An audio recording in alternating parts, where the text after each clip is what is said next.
What's up, guys, and welcome back to my channel. Shara Bullet has called out Ilia and questioned his rise to the top. Speaking in an interview with Meta MMA+, Shara said that while Ilia is a good fighter on his own, he believes the path to the belt was not as impressive as many make it seem. According to Shara, Ilia had several fights against questionable opponents before reaching the title. He also argued that when Ilia faced truly elite competition, those fighters were already worn down. He claimed Charles Oliveira was past his best. Max Holloway had absorbed too much damage over the years, and Alexander Volkanovski was no longer at his peak level.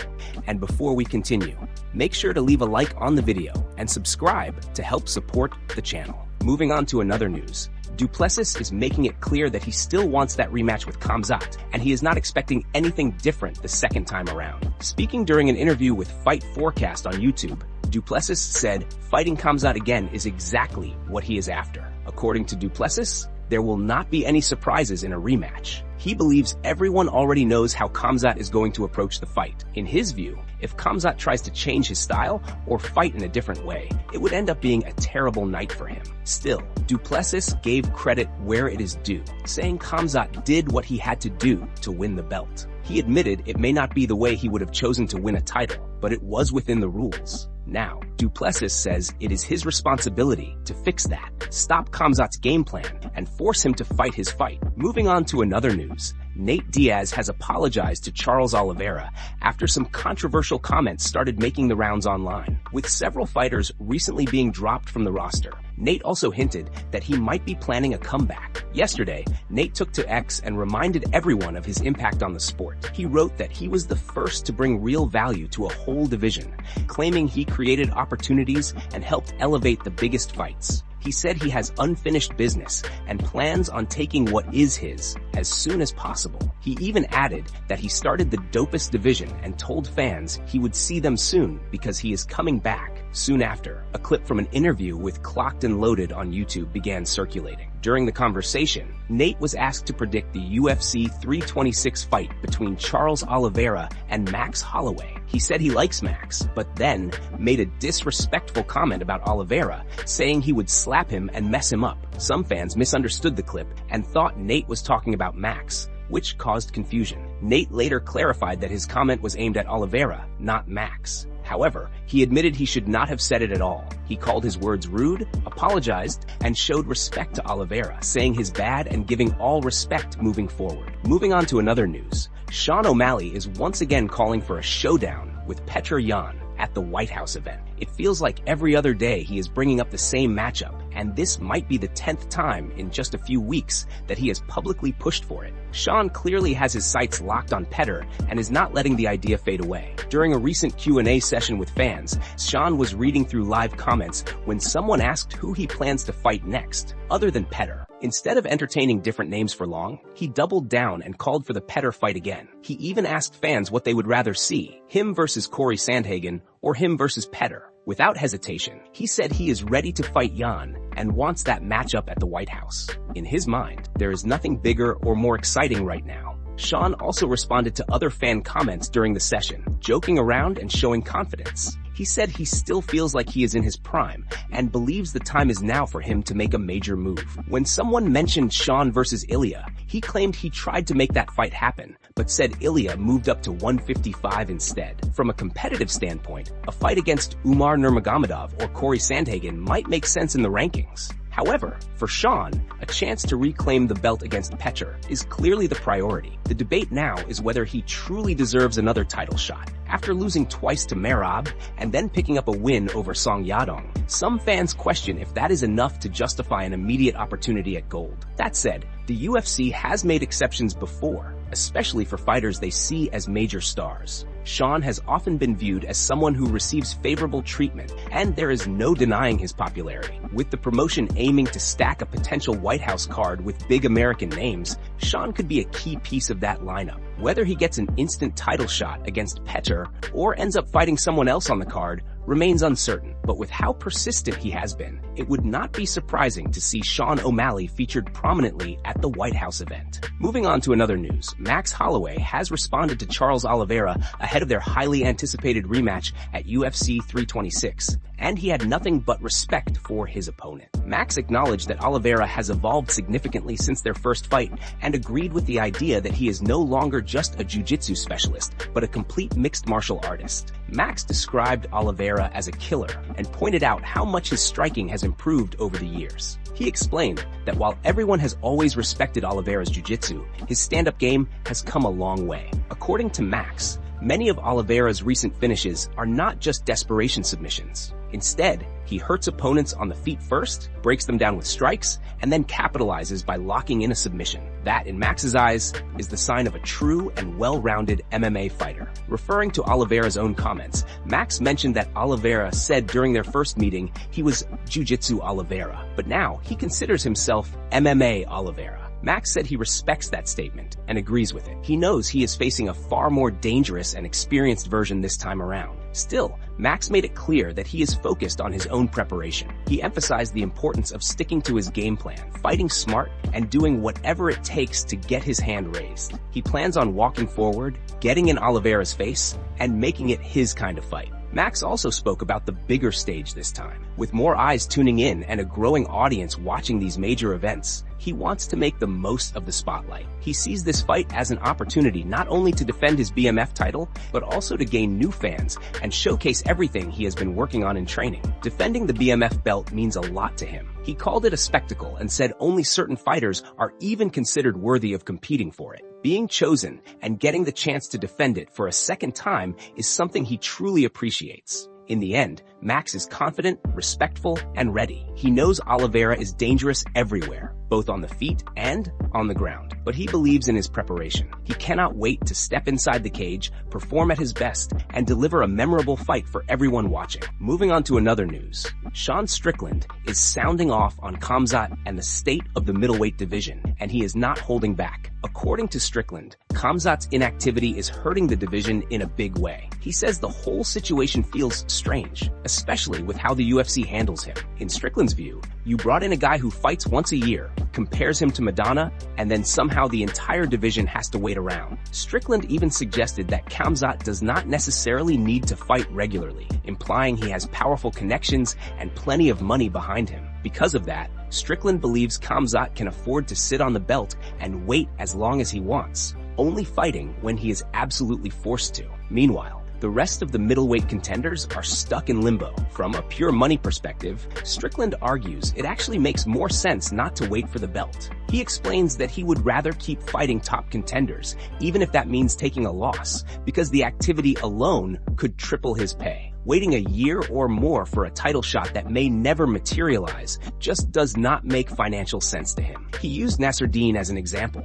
saying if Khamzat fights him in 6 months and then picks up another injury, like a sprained finger or toe, that could mean another year on the sidelines. Strickland pointed out that this pattern keeps happening. Every time Khamzat fights, there seems to be a mysterious injury afterward. A broken hand, a bad shoulder, an X-ray to prove it, it is always something. Strickland also brought up Fluffy, saying that even if Fluffy earns a title shot, he could be forced to wait a year and a half if he decides to sit around for Khamzat. In Strickland's mind, that is a terrible career move. Fighters have short windows to make money, and staying active against quality opponents is more important than chasing a belt that might stay frozen. At the end of the day, Strickland's stance is simple. He does not want to wait. He wants his paycheck. He wants to fight, and he believes constant activity is better for both his career and the health of the division. Moving on to another news. Paulo Costa has revealed the real reason behind his move up to 205 pounds. And it is all about chasing history. Costa is scheduled to face the undefeated Azamat Murzakanov at UFC 327 in Miami on April 11th. It is a bold matchup, especially considering Costa is being thrown straight into the deep end in his return to light heavyweight. Although he has competed at 205 before due to a weight miss, this time the move appears to be strategic, according to his coach, Andre Benkei. This is part of a bigger plan. Speaking to MMA Fighting, Benkei explained that Costa is fully focused on becoming a world champion and wants to accomplish that goal within a year. He said Costa has sacrificed everything, even stepping away from living at home to fully dedicate himself to this mission. Mentally, he believes Costa is completely ready. Benkei also revealed that the UFC presented an opportunity. They told Costa that if he wants to fight at 205, they are willing to give him a chance. If he wins against Murzakanov, he could earn a top 5 spot in both the middleweight and light heavyweight divisions. From there, he would have the option to pursue a title in either weight class. For Costa and his team, that challenge is worth taking. They believe he has the hunger and focus needed to make it happen. The goal is not just to win fights, but to become a 2-division champion and make history. Costa has made it clear that he does not simply want victories. He wants a legacy that stands out forever. Moving on to another news. Paul Felder has shared his thoughts on Khamzat versus Alex Pereira at 205 pounds for the historic UFC White House card in June, and he raised some serious concerns about how the fight could affect the middleweight division. Chimaev has made it clear he wants a champ versus champ clash on the South Lawn, skipping a first defense of his middleweight belt entirely. Felder, as a longtime analyst, pointed out 2 major issues the UFC would need to navigate if the fight materializes. The first problem is title logistics. If Khamzat moves up to 205, would he be forced to vacate the 185-pound strap permanently? The second, and perhaps bigger issue, is that Khamzat hasn't defended his middleweight belt even once. Felder argues that skipping a defense for a cross-division megafight seems unfair, especially with legitimate contenders like Nassourdine Imavov waiting in line. Felder admitted that he likes Khamzat's chances in a fight against Pereira if it ever happens, but he stressed the importance of defending the belt first. I'll be honest, I actually like Khamzat's chances in that fight if it were to ever happen. However, here we go again with people wanting to jump all over the place. Haven't even defended your belt? That's where I go. Okay, if he's 2 or 3 fights into defending that belt, man, yeah, let's go. I'm all about that. But I'm always going to be the Debbie Downer when it comes to these super fights when guys are champions and there are clear contenders who should be in line. Felder also questioned the UFC's approach to handling the belts, weighing whether they should force Khamzat to give up the 185-pound title or make an exception to secure big fights for the White House card. He suggested a compromise. Let him fight Pereira for the 205-pound belt, but require that his next fight be a defense of the middleweight strap against Imavov. Felder's perspective highlights the delicate balance the UFC faces between creating high-profile super fights and maintaining fairness for top contenders in the divisions. Moving on to another news. Joaquin Buckley has called out Garry in a recent appearance on the Overdogs podcast. Buckley said he would have knocked Garry out, but added that it would still be a good fight. He acknowledged that Garry is focused on securing a title shot and staying active, while fighters like Morales and JDM are also lining up fights for good paydays. Buckley praised the activity and competitiveness in the division, noting that it's a positive sign for the sport. Buckley also expressed a desire to face Garry directly, saying, "We got to get you on the show to talk face-to-face." He took a moment to apologize to Garry for any previous misunderstandings or promotional antics, emphasizing that he meant no harm. Buckley admitted he was just trying to promote a fight, but now respects Garry's toughness and skill, acknowledging that Garry is no duck and a no punk. The call-out highlights Buckley's interest in stepping back into the spotlight and facing top contenders like Garry. Moving on to another news. Mohammed Usman has officially been released from the UFC, bringing his run with the promotion to an abrupt end, despite holding a 4-2 record. At one point, Usman looked like a promising addition to the heavyweight division. He made a big statement in August 2022 when he knocked out Zach Pauga to win the Ultimate Fighter 30, instantly putting himself on the radar as a potential future contender. He followed that up with solid wins over Jake Collier